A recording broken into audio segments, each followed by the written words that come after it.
G'day, you nines. I just want to talk through this last part of the assignment, just in case you were uncertain about how to go about it. Although I happen to think it's nice and clear as what has to be done. But let's have a look at the task sheet and see where we're looking about. We're looking at this part that asks us to identify a tourism strategy that the area has. So an example of a strategy might be an event. Perhaps they're doing a campaign, an advertising campaign, a marketing campaign. So, and by event, I'm talking about something like I lived up in Bowen in North Queensland for a long time, and they had a big country races, the Bowen races, once a year. So it was a big event that brought tourists to town. They also had the big mango, which was a big fiberglass mango, and was probably as unexciting as it sounds, but it was part of the tourism strategy. Come to Bowen and see the big mango. And of course, it linked to the fact that Bowen was a place where mangoes were grown. And so you could always get a nice a mango ice cream or whatever. So they are the sort of things. That's the strategy. Maybe the races, maybe the Bowen mango. And then you've got to choose an alternative strategy. So as an alternative, let's use the Bowen example. I might say at the moment, there's a whole bunch of country or of musical festivals that are finishing. So maybe it's time for somewhere to start a new music festival. Maybe the Bowen Music Festival might be the next big thing. While I'm thinking of Bowen, the other strategy that they had, the existing strategies, had a really big fishing tournament too. So just trying to give you the idea of the things the strategies are. So for Bowen, it might have been the big mango, the fishing tournament, the Bowen races. It was even famous because the movie Australia was filmed there. So you could set up an activity around that. So create an alternative tourism strategy. Well, there you go. Maybe that's the alternatives tourism strategy.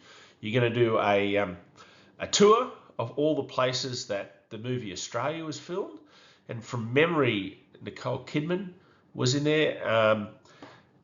And so all the places, and I know from living up there, the bakery on the waterfront was where they used to go and visit and meet their pies and stuff like that. So there are a whole lot of stories that come with the filming of that. So there are your two strategies. You've got one existing strategy you should choose from the races, the big mango, the fishing competition, and one new one, the event, the tour of the town, looking at the places that were important for the filming of the movie Australia. Okay, how they can be implemented? So for the new strategy, now I haven't done this in the example, but the new strategy, you'd say, okay, we'd have to hire some staff, we'd have to get some people to write a script for that, maybe we have to buy some equipment. So the cost might be, $50,000 to $100,000, maybe a little bit more by the time we have a little bus that takes the tour around and so on. But how they're going to be implemented, write the strategy, find out about the towns, maybe see if you can get in touch with, I think Hugh Jackman was the key actor and Nicole Kidman. Maybe they'd be happy to, have their photos used or record a little something, all those sort of things. How are you going to do it? Then you've got to evaluate the two strategies using the criteria of the needs and wants of stakeholders. Stakeholders are a personal group has an interest in something. We'll talk about that later. Acquiring tourists from abroad and financial stability, and justify which strategy you think is the most suited based on those criteria. Here's what we have to do from the task sheet to meet. This is the A level I've got on the left-hand side. Have to develop a considered and evidence-based response and proficient evaluation of the response. So now for my example, I'm not going to do a tourist. I'm not going to do the town of Bowen because I think that would make it too easy for you to copy me. In the previous video, I looked at the example of plane arrivals, just a different example about a little bit related to tourism, but not related to an area. So I want to give you an example of how I would evaluate two different strategies. And the strategy we talked about was the fact that Sydney is building a second airport, $12 billion they're going to spend on it. And I'm going to suggest a second strategy. So the existing strategy we're going to use is Sydney builds a second airport. The strategy I'm going to suggest is giving every airline $200 per person. And I haven't said that well. Yes, and airline prices for each passenger coming. So $200 per person to encourage people to travel to Australia. And I'm going to evaluate those.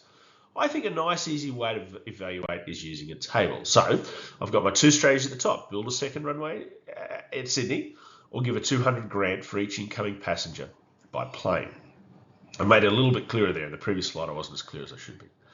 So if you're going to think of the first Now, I've just changed the order because I want to talk about what a stakeholder is down the bottom. So let's use the criteria acquiring, getting tourists from abroad, from overseas. I haven't quite finished my brackets there. So building a second runway at Sydney, I've said, and I think this is really good, a really important way to go. It's just, if we're evaluating, let's say where we want to be right up front. So I've said it's moderately successful, the second runway, where I said the $200 grant is highly successful. So I've evaluated, and then I'll give you the reasons why.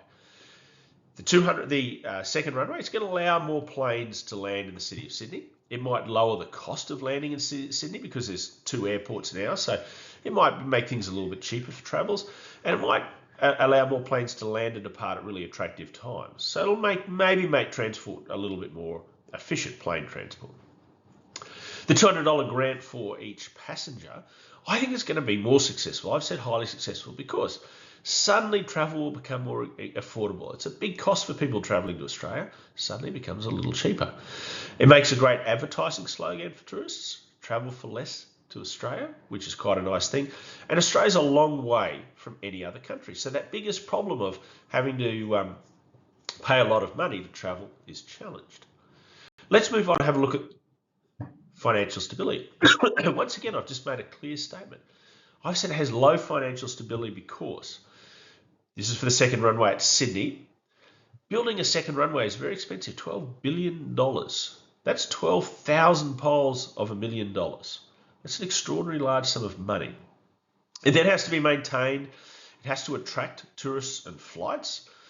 So that might take a long time, and it's even going to take a long time to build. They're talking about another 10 years or so. So from a financial perspective, it doesn't seem that great. Whereas I think the grants for tourists have a high, I've said moderate financial stability, because the government can stop them whenever they want. They can choose how many lots of $200 they're going to pay.